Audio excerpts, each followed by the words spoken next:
All right. Well, hi, Dave. Thanks for coming. Hi, thanks. We're very excited to have you. Obviously, we have talked a lot over the past couple of days, and I'd love to hear more about your life. Can we start off by you introducing yourself, telling us a little bit about your background, maybe a little bit about the military and your time you served in there? Okay, sure. So, David Windom, and I started off really in business. And at the same time I was in business, I was in the National Guard. So I spent Okay. 27 years in the Guard and had my own businesses for a long, long time. And then I deployed to Iraq. When I came back, if you're running your own business, you may not have a business when you get back. And that Right. happens sometimes. So I wound up in public health, working with Okanagan Public Health in the Office of on-site septic management. So think septic tanks and drain fields, that sort of thing. Right.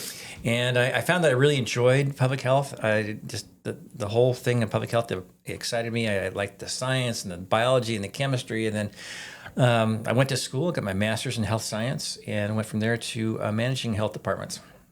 Wow. Okay. So you had a whole lot of business beforehand. When did you join the military? When did you join the National Guard? When did Oh, you? wow. I joined the National Guard in 1982 and served 27 years there. I retired as a command sergeant major with Washington Army National Guard. Wow. That's amazing. And what kind of kept you going, staying in, going back, re-enlisting? I know that's a huge problem Oh yeah, today. yeah, So, yeah. So I am with the National Guard. It's kind of nice because you they say one weekend a month and 2 weeks a year. Well, it's a lot more than that, really. Um, but I joined. I was in recon when I first started off. Then I got into tanks. And I really enjoyed being in armor. A lot of fun. I mean, it's just exciting. And then at age 40, my sergeant major sent me to infantry school with a bunch of 18-year-old kids. That was exciting. I'm just very pleased I made it through that course. And then after that, once you get about 15 years in, you're thinking, well, the 20 is just right there. And then you get your 20 in, you're like, well, I'm not quite done with doing what I would like to do. And kept going. I did do 2 tours of duty in Iraq. And then after my second tour came back, and my wife and I decided it's probably a good time to retire. At 27 years, I've been all over the world and lots of cool oh yeah, things. And it was just a good time to retire. yeah. It sounds like a good time to retire. I've always been jealous of the armor units. They get to drive around. They don't have to hike as much. But it sounds like you had your fair share of hiking as well. Oh yeah, yeah. So I got really used to being on the tanks, and then I became infantry, so we walked Yeah, everywhere. So yeah. yeah. I wore through a few pairs of shoes. So, what motivated you to join the military? I know it's a big thing around here. You have the base. You have everything. Right. So at that time, I was in Montana. I was going to college, and I had a good buddy of mine that was in the National Guard, and he was telling me what a great time he had. I'm like, well, sounds like something for me. So I joined the Guard with him. And it was funny because like a year later, he got out. And then I spent another Yeah, 26 years there. that's how it is. They kept you in. Yeah. All right. Well, what kind of you talked about? You did 27 years. You got out. How was that transition for you? We talked to a lot of vets, and some It's, people it's easier than others. it was surprisingly hard. Yeah. So I got out, retired, and thought, well, I'll just be able to step away. It was very difficult to just step away, especially after 2 years or 2 tours in Iraq. And building those relationships with my first sergeants. I was a command sergeant major at the time, and I had 5 first sergeants that worked for me, and then all the troops that I got to know over my career. It's hard for me to go anywhere in the state of Washington without bumping into somebody that served with me, and it was tough to step away, and really spent a lot of time. All of us did because a lot of us retired in that first couple of years after we got back from the second tour. Um, Finding ways to keep connected. So we have a big thing we do once a year on Labor Day weekend. We all get together on a guy's farm and we spend the weekend together. And it's a chance for us to reconnect and then to kind of talk through all the stuff that we go through, families and all that kind of thing. It was very difficult with the deployments. I think about 40% of my staff got divorced within 6 months after returning from overseas, and then the next time the other 40% got divorced after they came back. So deploying was very tough on both the vets and their families. So my wife ran the businesses while I was gone, and it's just a tough time. Families have as hard a time, I think, as the vets do. Absolutely. I have always stood by that. I mean, they go through a lot, just like not knowing what's going on, not being able to communicate every day. It's an equally challenging piece to it. Do you have any tips for how to kind of cope with that or manage that while you're out? Well, when I came home, I made a point to don't change the things that the family put in place. Because the family put things in place, leave them alone, and not try to come back and make a bunch of changes when I got back. And that served me well. And then when I got back, I think a lot of guys were reaching out to the VA for assistance. Yeah. So we talked to the VA and VA counselors and that sort of thing. And that works okay if you're close by a VA hospital or a VA facility where you can get that kind of thing done. The system was kind of overwhelmed, I think, especially during that time period, because there are a lot of guys coming home from Iraq and Afghanistan. Yeah. So the system was kind of overwhelmed. And I think a lot of the soldiers I knew kind of drifted away from the system after a while, as they retired or they terminated service. They got away from the Guard or in regular Army. And in fact, they drift away from the system that they were connected to. And it left them kind of rudderless in many ways. Now, a lot of them reconnected with their families and reconnected with jobs and went on and did great things, but some guys had a lot of trouble. Absolutely. No, especially like you said, you have a ton of friends in Washington. All your brothers are here, but for the guys who weren't, for the guys who went to other states, moved out, how do you stay in touch with them? Or Well, so the guys that moved on, we all kind of stay in touch through Facebook. And I know my grandson says, Grandpa, Facebook is for old people.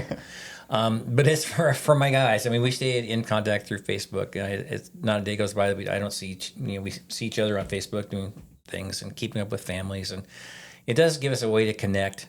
And then, like I said, once we try to connect in a live way, and in a camping kind of a situation where we can just relax and tell the old stories and reconnect. No, I know I have a camping trip planned later this year with some of my boys, so definitely a great way to get back out there, connect, and kind of check up on one another. Moving back into the military, I mean, you had experience as a command sergeant major. You had tons of leadership experience, I mean, in multiple facets throughout your life. What are some of the strategies or techniques you use that really kind of formulated your leadership style? Oh, okay. So my leadership style was, I think of it as a toolbox. With different people, you need different tools. So you have to be able to switch in and out of your different toolkits depending on who you're dealing with. Some people need a lot of upfront direction, really do. Others, especially my first sergeants, were really great. I could set like a boundaries, left and right boundaries, and say go forth and do great things, and they would do great things. They very much would take the initiative and get some amazing things done. Like I said, some people need that immediate feedback, constant monitoring, and keeping them motivated with a motivation, purpose, and direction. I think you can define leadership down to those three things: provide motivation, purpose, and leadership. Motivation, purpose, and direction. And people really respond well to that. And then trust them. If you trust people most of the time, you'll get very positive results. You'll get surprised. It works very well. Absolutely. I mean, yeah, there's definitely people you have to micromanage more who require that, and then there's people you let loose. You put your trust in, like you were saying. I know with the military in particular, a lot of people have questions about the leadership and have stuff that maybe they want to change or redirect, have their own style. Is there a certain leadership styles that you wanted to change coming up through the ranks? Oh, well, as you come through the ranks, so think of yourself in the early days as a squad leader. So you've got yourself and your 4 squad mates, and in my case, it was a tank crew. And it's all hands-on leadership. It's talking about what we're going to do today, how we're going to do it today, when you have to be there. It's very directed sort of thing. Then as you move up and you become a platoon sergeant, it's still directed, but you're taking the direction from your first sergeant or company commander and then putting it out to the troops. So you're making some adjustments to, you're looking at the mission and then aligning your people to best fit in and accomplish the mission. And then as you become first sergeant, now you're in that process of deciding what the mission looks like. You and the company commander, who gets his direction from the battalion commander, but you and the company commander are working together to build the company as a cohesive team. So you've got 3 different platoons, or however your company is organized. We had 3 different tank platoons, and getting all those platoon sergeants to work together as a team, and they get their tank crews to work together as a team. So it kind of all rolls down in this kind of pyramid-shaped organization. And the higher up you go, when I became a command sergeant major, now I'm working with just the battalion commander, and he and I are in charge of, it might be 400 people, or in one case we had 1,208 people in the battalion. It was a very, very big battalion. Yeah. And the battalion commander sets the tone, and the sergeant major implements it. Right. Yeah. You're executing everything. And to kind of move on, we talked about the leadership. Now I kind of want to redirect us to mental health. I know you're such a huge advocate for mental health. What did you see with the military around mental health? Well, early on, especially the first tour, and that's in the early 2000s, I think 2004, 2005, there's a lot of stigma. Just suck it up, cupcake. Yeah. I had a chaplain who actually was a ranger before he became a chaplain, and in the back of his card said, "Suck it up, cupcake." Because people come to him and say, "Oh, chaplain," and they cry on his shoulder, and he say, "Oh, just suck it up." And that's kind of the culture within the military is you just take it, keep on going. There's this saying, it's called embrace the suck. Absolutely, yeah. And that's just what you do. That works to a point.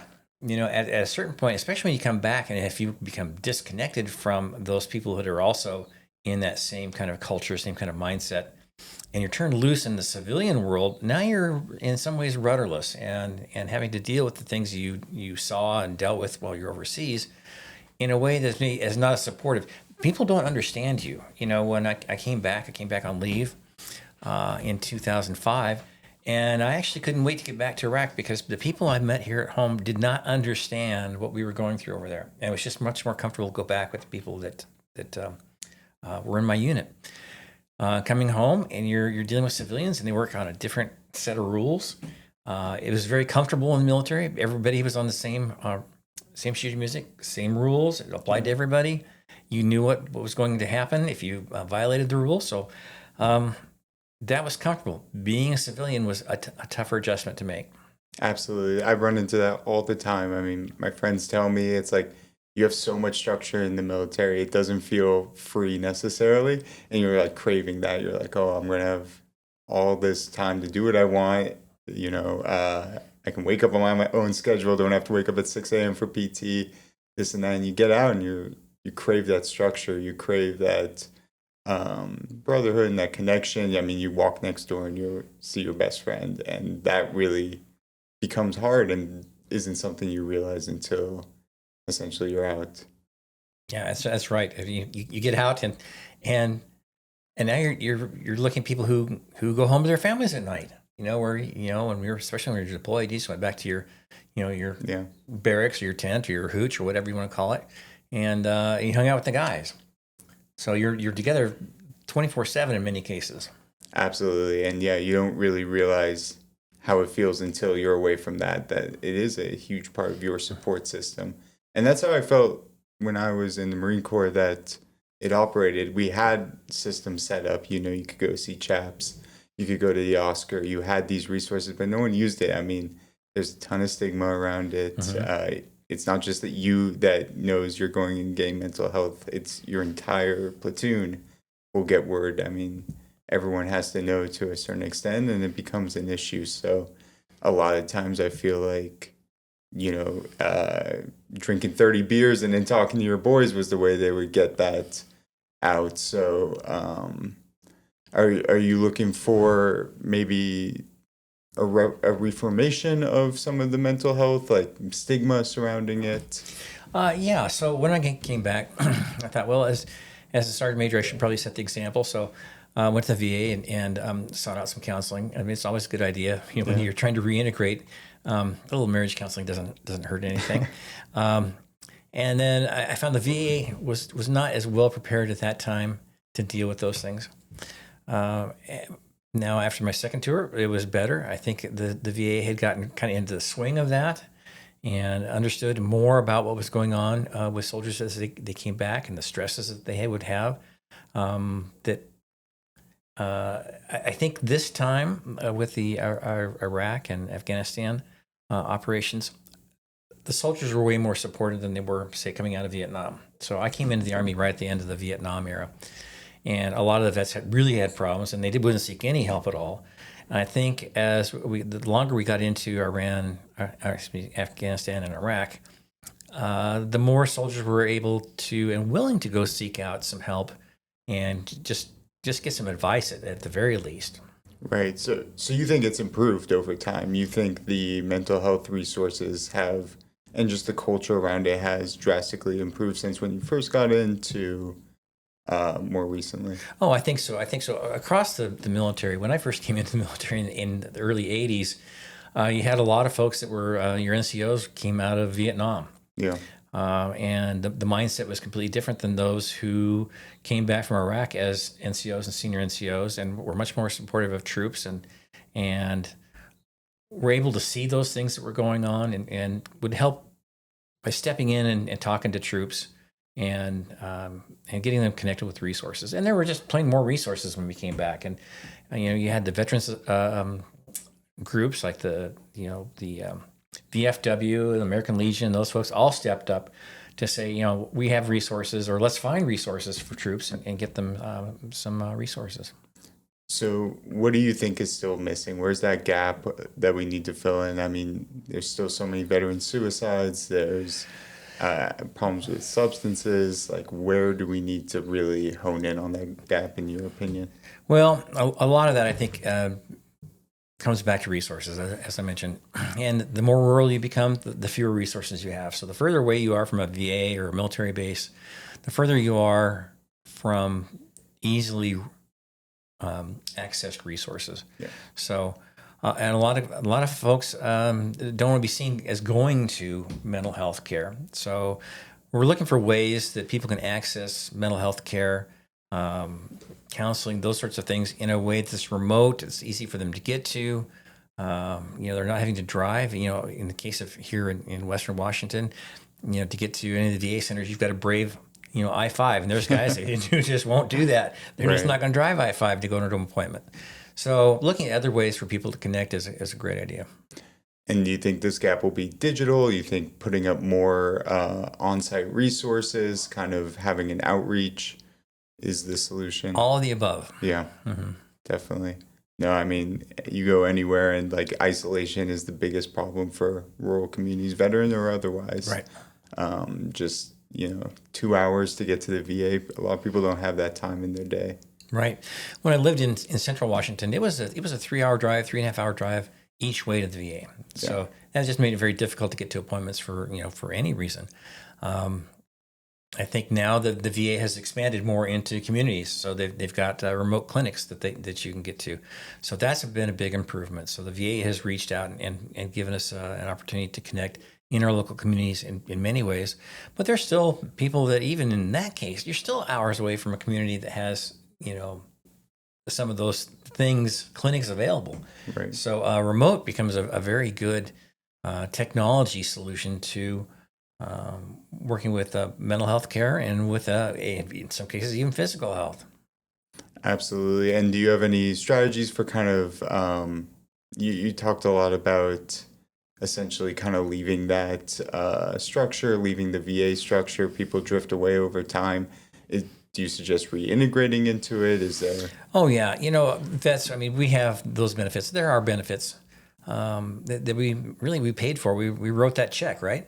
So, guys shouldn't be afraid to check in with the VA, get reestablished in the VA system. It's there.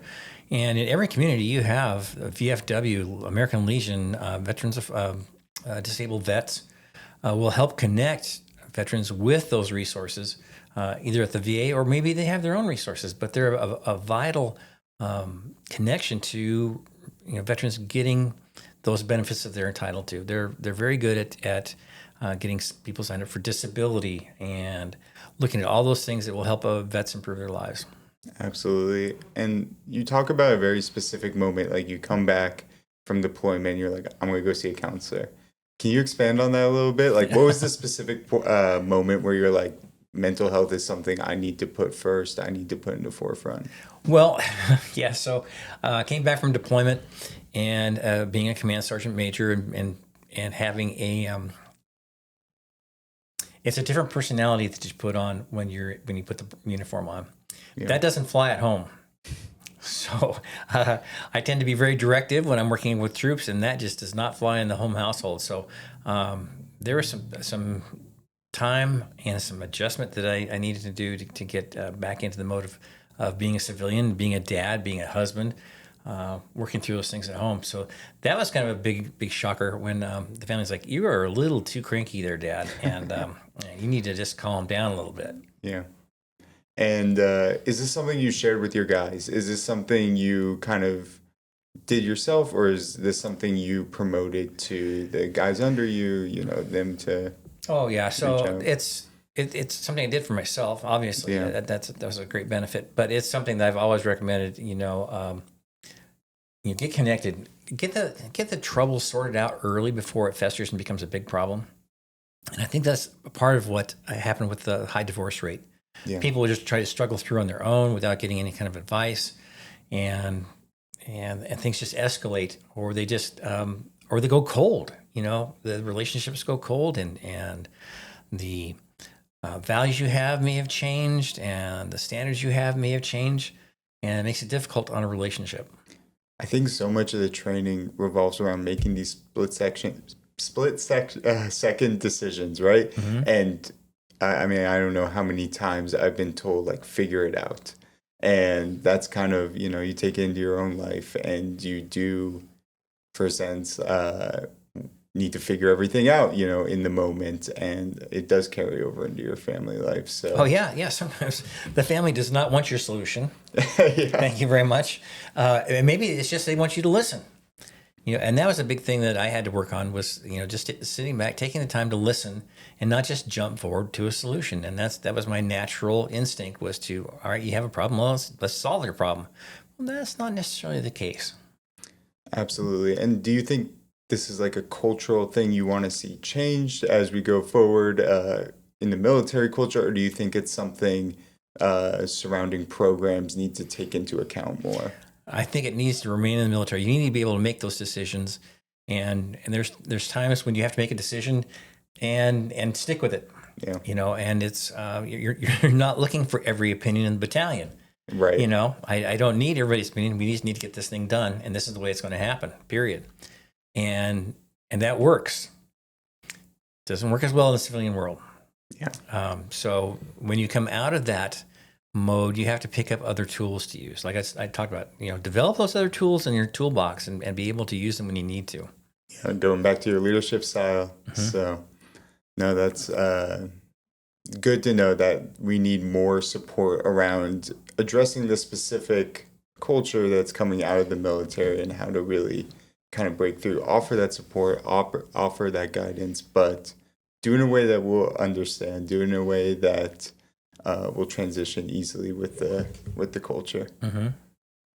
Absolutely. So, do you see a lot of the same stigma around veterans as maybe in the active duty community? Do you see like that same stigma around mental health still lasting? I haven't been around active duty now for a number of years, so I can't speak to that. I can say with my friends that retired from the Guard or got out of the Guard, some have done very well, and some are still struggling to this day. Are still struggling with PTSD, struggling with issues with alcohol and other substance abuse. Trying to numb things, and at some point it comes back on you too. There's a system, and the system may have resources, but the person involved has to reach out and take hold of those resources and adopt them. And how do we change that narrative? How do we? Oh, well, yeah, the getting rid of the stigma or letting people know that this is an okay thing to do. It's there's no shame in saying, hey, I could use somebody to talk to.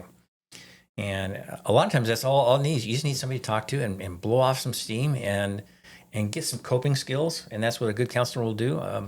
Uh, One of the things that drives me crazy sometimes, and I had a counselor was like this, that would just say and wouldn't give me any tools. I need the feedback. You need the tools. I need the tools. So give me some feedback on this, and eventually found people that were good for me. So I would say to somebody who's looking at doing counseling, don't feel that you're stuck with the counselor that you're providing.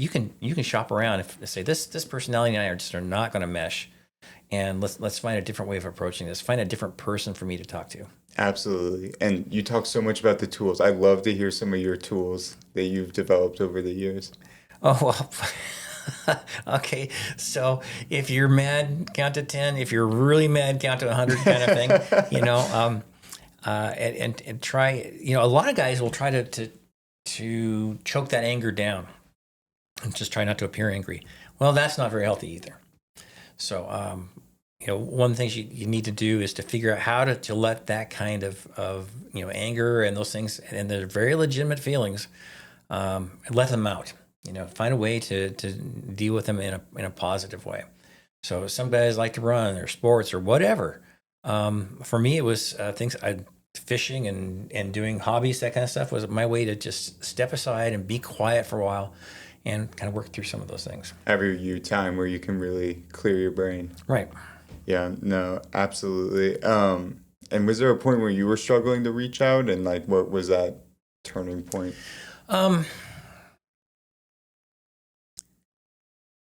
I don't know. So I'm lucky, and I have a very supportive wife who keeps a pretty close eye on me. That's great. Yeah. And helps me out. She's a great partner that said, really, probably you're mad. I mean, we can tell you that you're angry about some things. You need to go work some of this stuff through. Mm-hmm. And your spouse may not be the best person for you to talk to about some of these things that are bothering you. Talking with somebody else who understands what you went through, that's very helpful. Yeah. And sometimes that's one of the, if I had some critiques with some of the counseling that I've seen and talked to people about, and I had some feedback from my troops, is that you're talking with people who have no understanding what you went through, and it takes a long time to kind of fill them in and fill in the experiences that you're dealing with that they may not have experienced before. I mean, they can read about it in a book, and they can read about it, in practice sessions, that kind of thing, work through some things. But to really get down to the nitty gritty of understanding what's going through the mind of a veteran, sometimes it takes a vet to know a vet. Absolutely. No, I mean, yeah, going back, you can have the most bearing in the world, but your wife's going to see right through it. So I'm glad you have that support system. Mm-hmm. That's great. I wanted to kind of change gears here and talk more about the rural community and veterans in the rural community. And I just want to we talked about isolation, but what are some unique challenges other than, the 3-hour ride it takes to get to the VA that rural veterans face? So sometimes rural veterans put themselves in a place, it's like a self-exile, and they're comfortable there. Mm-hmm. And that's a difficult world to work your way into. I've seen veterans that they build like little compounds in the middle of nowhere, and they're very comfortable there. It's probably not the healthiest thing in the world to do. But the rural area with the fewer resources and fewer medical resources makes it difficult. We've had some great MDs, medical doctors, that would really refer vets to mental health care, and then that's important. But if you're in an area where there's not even that, now you're really short of resources. So it's difficult to reach them, and it's difficult to communicate to them. So how do you communicate to somebody who's in a rural area? They may not read the newspaper or listen to the radio station. So how do you reach those folks? And that is something that we're continually working on. How do you reach people in these small demographics that are physically isolated? I think so much time, no matter if you've been on deployment or not, I feel like a lot of times there's kind of a avoidance of crowds, avoidance of crowded areas, more of a moving towards an isolated area, more rural area, just because crowds can be very overstimulating. Large areas can be overstimulating. Something I've seen a lot is like hypervigilance. Did you have any experience with that, or something that maybe got you reintegrated into the community, got you more comfortable in crowded areas? Oh, that's interesting. So, yeah, I think the some of those things never wear off completely. And as I talk with my friends, they're the same way. Some of those things I think we'll always be watching for. It's just ingrained in you, especially when you spend decades in the military and you're working. That's just part of your normal Having that mode of situational life, awareness, right? yeah. It's that situational awareness. So, not a bad thing. When it becomes excessive, that's when it becomes a bad thing. So, that's where support systems come in handy, because a lot of times I don't think you spot it in yourself. And then if you have a support system that says, we're seeing this coming from you, would you like to talk about it, and just see where that goes? That's that hypervigilance years ago they didn't call it PTSD, they just called it shell shocked, or like that crazy old vet, and we understand not only the mental health aspect of it, but there's a physical health aspect of that as well. When your brain is in that constant mode, it changes your body chemistry. So there's that as well. And some vets will need medications to get them through that. Others just need to work through things. So it's something I think not everybody experiences when they come back, and some do more than others. It depends on the situation that you were in while you're overseas or deployed or even stateside. I mean, we've got people that do some very dangerous things, very exciting things. They get into because it's fun. I mean, I did all kinds of crazy things when I was in the military because it was a lot of fun. But there's every morning when I get out of bed, I feel that fun. Yeah. The joints just don't feel the same anymore. And I think there's a mental health piece to that as well. You get you miss the lifestyle sometimes, and then if you don't have the tools and you don't work to build the tools to deal with life, it gets to be more difficult. Absolutely. No, you definitely feel the fun, and Mm-hmm. a lot of times stuff that, helped you out so much and feels like a benefit, having that situational awareness at all times, it feels like safe. It feels like a protection in a way. But then, you get back from the supermarket and you're exhausted. It's like, why? Well, you're making sure everything, everything that's going on, you're constantly aware. And I think definitely like toning that down, or having that, third set of eyes to kind of see that is really important. Mm-hmm. So just reaching out to that battle buddy, reaching out to that other person. So kind of moving on to a bigger picture, what are some key policies that you think can change, that could happen, that would make a real difference for veterans? As far as policy goes, I think there's policies out there. I think sometimes I feel like we're not at a lack of policy. Okay. Everybody's coming up with a policy for this or that. And, everything runs on policy. Some policies are good, some policies are not as good. So you have good outcomes. In some cases, you don't have good outcomes. And it isn't necessarily a case of throwing money at everything either. So I think making healthcare accessible in communities where people live, whether it's a vet or anybody else, is one of my priorities. It's one of the things that drives me all the time is how do we get people to have healthcare, mental health care in the community where they live, so they don't have to travel to go get healthcare, because that's frankly, that's kind of a waste of resources to spend all that time driving back and forth or just not getting the care that you need. Let's make those things possible where we can. So I think if you look at policies like telehealth is great. Let's find a way to pay for telehealth, because there are those who telehealth is great, but we're not going to reimburse you for it. Well, that's not helpful. Yeah. The organizations that use telehealth need to be able to charge for that service. So reimbursement rates for different products and different programs you might try would be good. The ability to fund things that are new and innovative is hard. It's hard to find funds because people want to step out and they'll fund things that they know about, that they've heard about, that they trust, and that's fine. But we've got some new things happening, I think, that really stretch our muscles a little bit as far as innovation goes, and in many cases, they're extremely cost effective, and they're hard to get funded because they're just so new and so kind of outside the box thinking.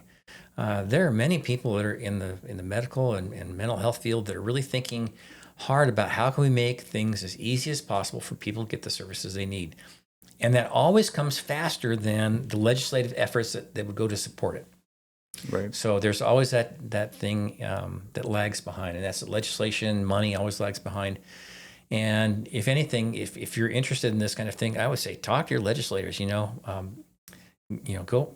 And I don't mean just send them a letter. I mean go to where they are and talk to them face to face. It's extremely impactful when they see somebody that they can talk to and put a face and a name to someone who has concern. That's very impactful to the legislators. Absolutely. No, I mean, I think you said best. There's so much more narrative, so much innovation, but at the end of the day, we need action. We need money, we need funding, and we need action towards mental health. And do you see it going in that direction? I think I see some. Of course, we're in a time of turbulence here in Washington. So you've got a new president, and you've got a new governor who's taking a new direction, and we're waiting to see kind of how that works out. And you've got the legislature is meeting right now, and any number of things could come out of legislative session. I never hold my breath thinking that I know what's going on, because the legislators can take a different turn right at the last minute and surprise us. But I would say that getting to know your legislators, and I would say meet them when they're not in session. Talk to them in July. When they're at a county fair, pull them aside and talk to them, and get to know them on a personal basis. Like I said, we're in a turbulent time. Kind of waiting to see how things shake out. But I think as time goes by, we're going to adopt more and more technology as a way to reach people, especially in the rural landscape. Everybody's got a phone, right? Yep. You've got a phone. You're able to connect in some way to the internet. Maybe you don't have a great internet connection at home. There are places around here that are still on like dial-up and that kind of thing. But there are other technology ways that we can reach people. Absolutely, and I think that will really bridge the gap that we're seeing in our healthcare system, especially those people who have to drive the 3 hours, who have to do all that. That's going to be filled through technology and what we have with our phones.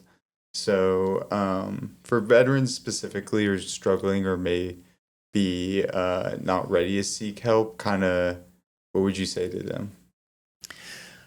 I would say connect with your VFW, connect with your American Legion, connect with the disabled vets, because those guys talk to everybody and they know where all the resources are, and they know it may not be an official resource. I mean, a resource can be just a guy, a person, that has your kind of issues that they've gone through, and they can put you together and just and make that personal eyeball to eyeball connections. You cannot underestimate those kinds of interactions between people.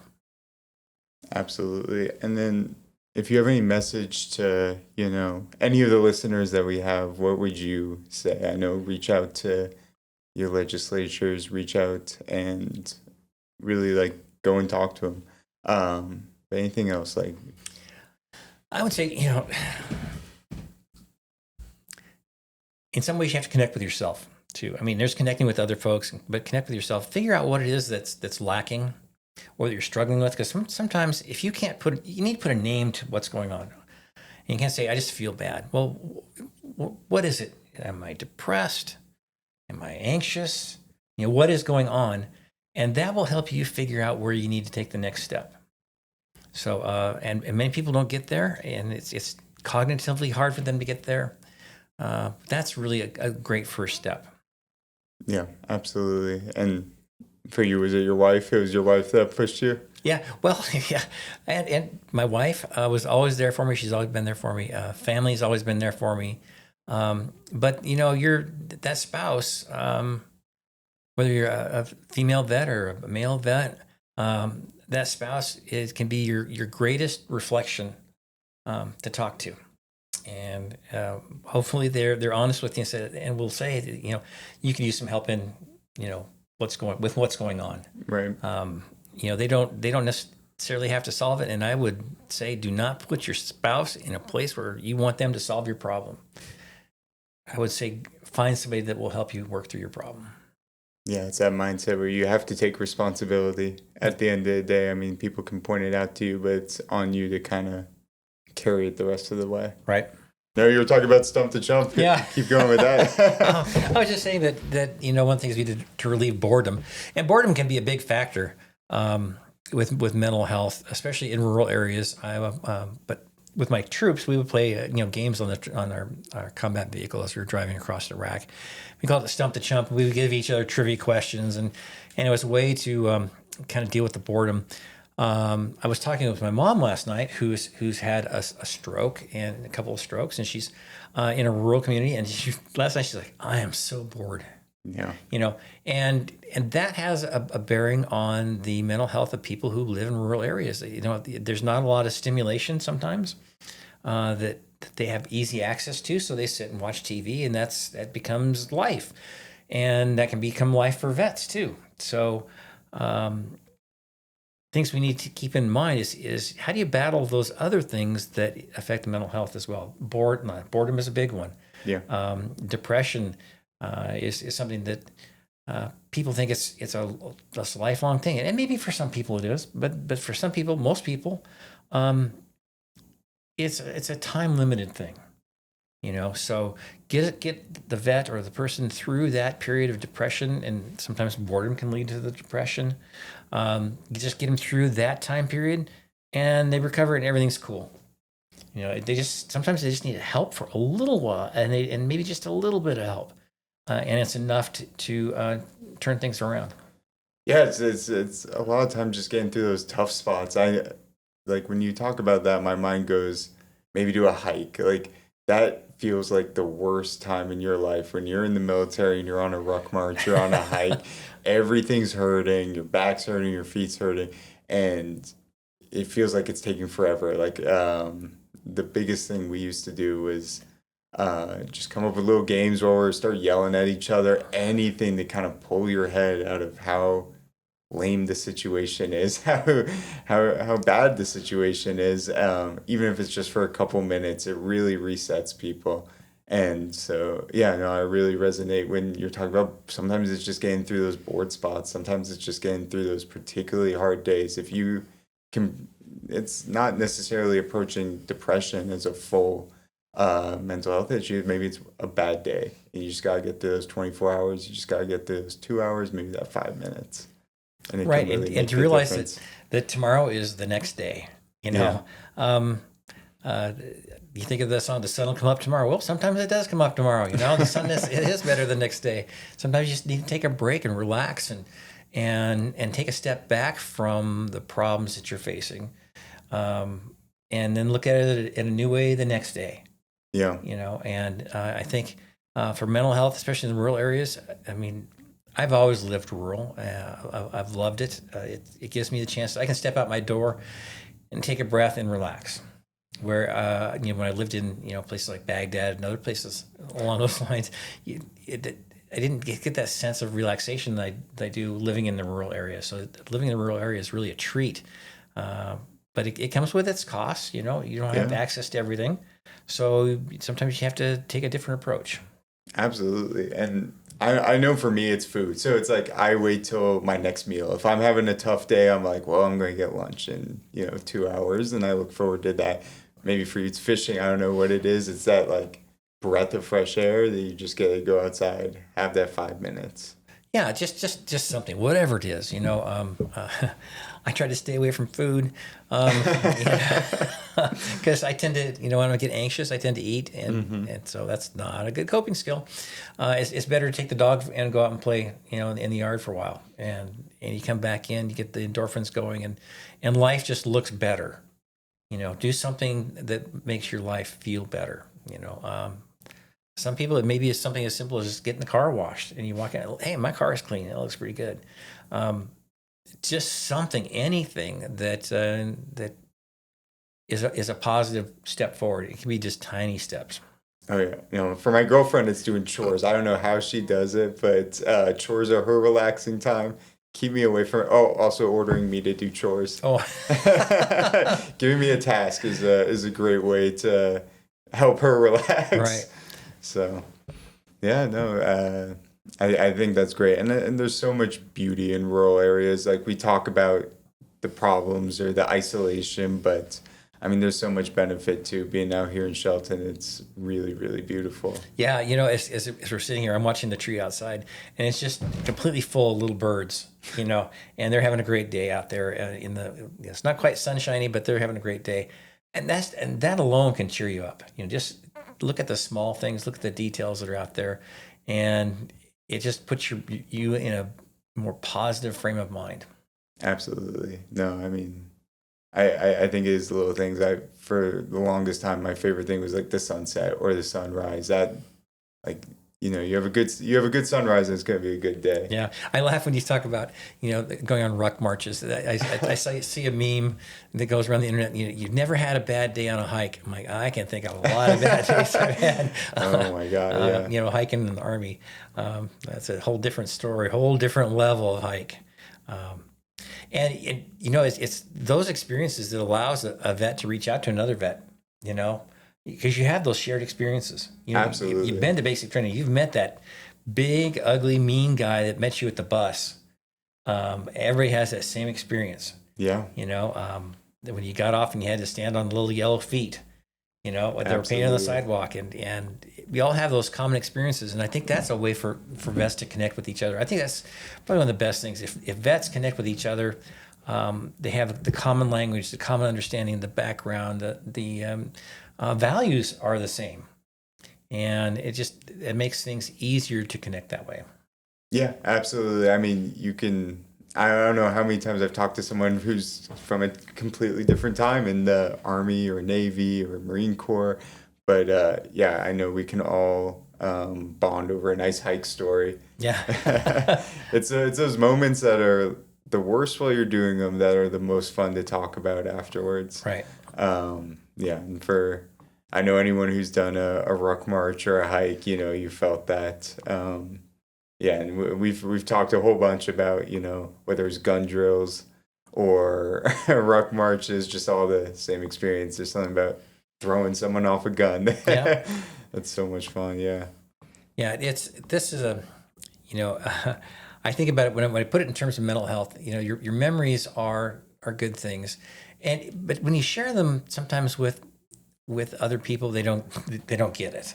Yeah, they just don't get it. So that's where it's good to connect with somebody who does get it.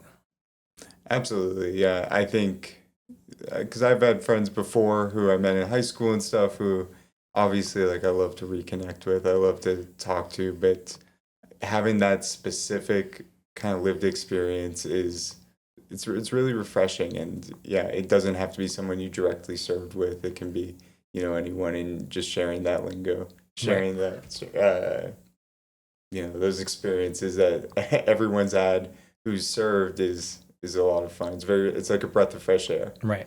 So yeah. So well, Dave, thank you so much. I really do appreciate you doing the podcast thanks for having me here. us. And it was great to get some insight both on your life and your experience. So yeah, thank you. Yeah, you're welcome.